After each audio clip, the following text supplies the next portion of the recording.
Okay, Mona. Ohne Digitalisierung geht es nicht, bin ich absolut bei dir.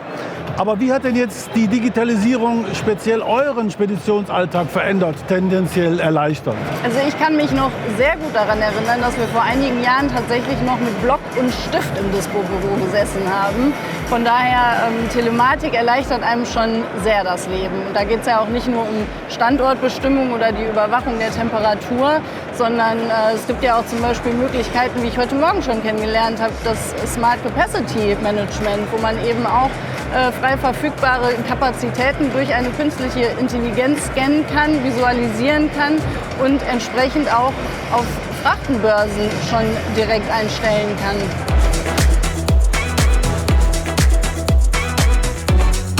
Aber nicht nur Disponenten profitieren von der Digitalisierung. Auch für die Fahrer hat Krone eine ausgezeichnete Lösung entwickelt. Hallo Max.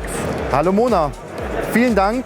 Du hast absolut recht. Mit dem Smart Assistant haben wir wirklich eine Revolution bei Krone geschafft. Und nicht nur bei Krone, sondern auch für die komplette Industrie. Mit dem Smart Assistant ermöglichen wir es, den Fahrer nahtlos und sehr barrierefrei mit in die digitalen Prozesse zu nehmen. Und wie genau funktioniert das in der Praxis? Naja, vor allem einfach. Der Fahrer nimmt sein Smartphone, scannt den QR-Code, wählt seine Sprache aus und ab diesem Zeitpunkt kann er die unterschiedlichen Anwendungsfälle damit lösen. Die wichtigsten Anwendungsfälle heute sind Schäden melden, Fehlteile melden, Übergaben von Fahrzeugen, Rückgaben zu machen und natürlich das komplette Dokumentenmanagement. Er hat also jederzeit alle Dokumente über WhatsApp, Viber und Telegram für dieses Fahrzeug zur Verfügung. Und entscheidend ist, dass er sich ganz zum Schluss immer damit selbst absichert.